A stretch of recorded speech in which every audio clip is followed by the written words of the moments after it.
Selamat pagi, bersama saya, Cindy Raja. Mari awali aktivitas dan pelayanan Anda melalui renungan pagi bersama Allah di waktu fajar. Dengan doa dan bimbingan darinya, kita dapat diyakinkan bahwa pada hari yang mulia itu, ketika Yesus kembali untuk mengklaim miliknya, bahwa kita akan menunggunya di sana dengan tangan terbuka dan disambut ke hadiratnya yang kekal. Ditulis oleh Ellen G. White bersama Pendeta Denny Kanajo. Selamat mendengarkan. Shalom, selamat pagi para pendengar yang diberkati oleh Tuhan dimanapun Anda berada saat ini. Kita akan sama-sama mendengarkan firman Tuhan melalui audio renungan pagi pada tanggal 21 November 2022 dengan judul Bersama Dia Ada Penebusan Berlimpah. Sebelum kita melanjutkan bacaan renungan kita pada pagi hari ini, kembali saya mengajak semua para pendengar yang setia untuk berdoa bersama-sama. Bapa kami yang bersemayam di dalam takhta kerajaan sorga, terima kasih Tuhan Yesus, oleh karena kasih dan rahmat Tuhan begitu besar bagi kehidupan kami, lebih khusus panjang malam di dalam pembaringan kami. Hingga tiba di pagi hari ini kami dibangunkan dengan tubuh sehat dan segar. Sebelum kami melakukan segala tugas pelayanan pekerjaan kami sepanjang hari ini, kami sangat rindu Tuhan untuk belajar mendengarkan firman Tuhan. Curahkanlah kepada masing-masing kami kuasa Roh Kudus-Mu, agar kami dapat mengerti dan mempraktekannya di dalam kehidupan kami setiap hari. Terima kasih Tuhan Yesus, ampuni kami Bapa, karena kami sudah berdoa hanya di dalam nama Tuhan dan Juru Selamat kami. Amin. Ayat inti kita terambil di dalam Mazmur 130 ayat yang ke-7, demikian firman Tuhan. Berharaplah kepada Tuhan, hai Israel, sebab pada Tuhan ada kasih setia, dan Ia banyak kali mengadakan pembebasan. Mari kita ikuti penjelasannya. Sampai kepada saat pemberontakan manusia melawan pemerintahan Allah, selalu ada hubungan yang bebas antara Allah dengan manusia. Tetapi dosa Adam dan Hawa memisahkan dunia dari sorga, sehingga manusia tidak dapat berhubungan dengan Kalibnya. Namun demikian, dunia ini tidak dibiarkan begitu saja dalam keadaan tidak berpengharapan.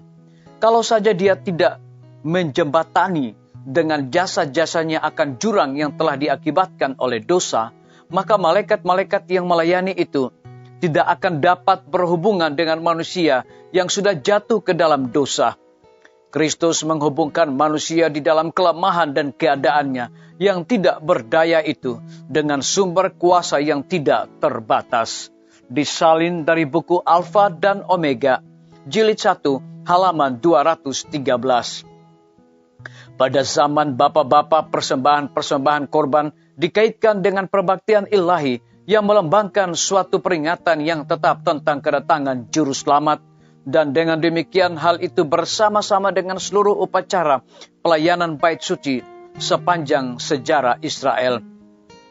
Dalam pekerjaan pelayanan, kemah pertemuan, dan dalam pekerjaan pelayanan di bait suci yang kemudian biasa dilaksanakan, orang banyak telah diajar setiap hari dengan perantaraan bentuk-bentuk dan bayangan. Kebenaran-kebenaran besar berhubungan erat dengan kedatangan Kristus sebagai penebus, imam besar dan raja. Serta sekali setiap tahun, pikiran mereka diarahkan jauh ke depan kepada kesudahan peristiwa-peristiwa dalam peperangan besar antara Kristus dan setan.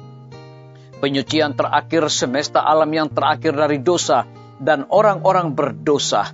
Disalin dari buku Alfa dan Omega, jilid 4, halaman 272. Mesias harus tersembunyi di dalam Allah, dan Allah harus dinyatakan di dalam tabiatnya. Tanpa pengetahuan akan Allah, manusia akan hilang selama-lamanya. Tanpa pertolongan ilahi, manusia akan tenggelam semakin lama semakin dalam. Kehidupan dan kuasa harus diberikan olehnya, yang menjadikan dunia.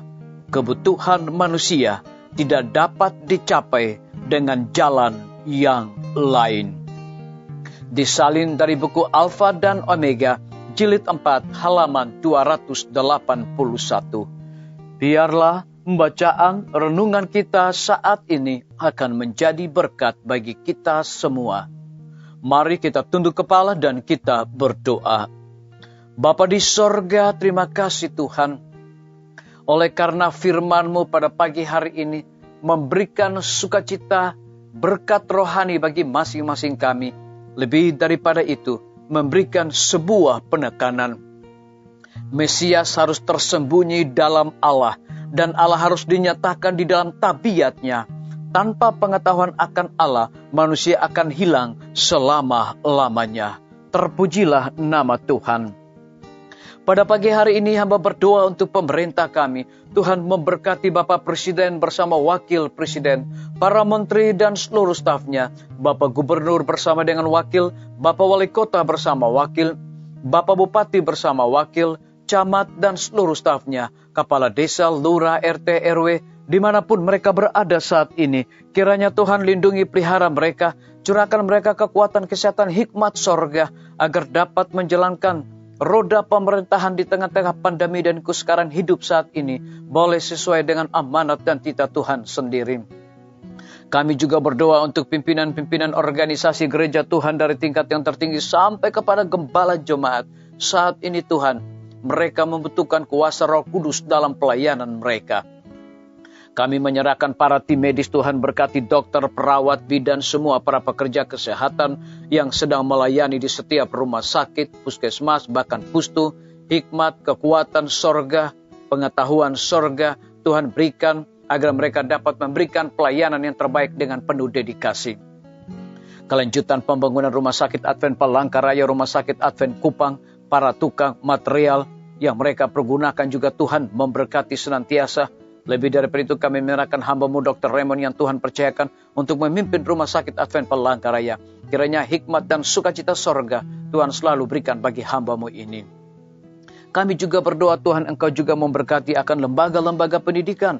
Tuhan berkati guru-guru, kepala sekolah, siswa, mahasiswa, para dosen dan rektor dengan hikmat sorga agar dapat mendidik anak-anak untuk memiliki karakter Yesus Kristus. TNI, Polri, PNS, wira swasta, petani, pedagang, nelayan, ojek online, dan saudara-saudara kami yang ada di dalam penjara, Tuhan lindungi mereka, pelihara mereka. Berikan mereka sukacita, kekuatan, kesehatan, agar mereka juga akan melaksanakan segala tugas dan tanggung jawab mereka dengan sebaik-baiknya. Kami juga berdoa untuk para pendengar yang setia yang berulang tahun saat ini.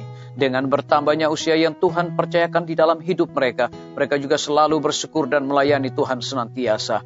Yang berada di dalam kebimbangan ketidakpastian hidup, Tuhan berikan iman yang teguh untuk mereka selalu berharap, bersandar hanya kepada Tuhan Yesus. Terima kasih Bapa yang baik, ampuni kami Tuhan, karena kami sudah berdoa hanya di dalam nama Tuhan dan Juru Selamat kami. Amin. Sampai jumpa, Tuhan Yesus memberkati kita semua.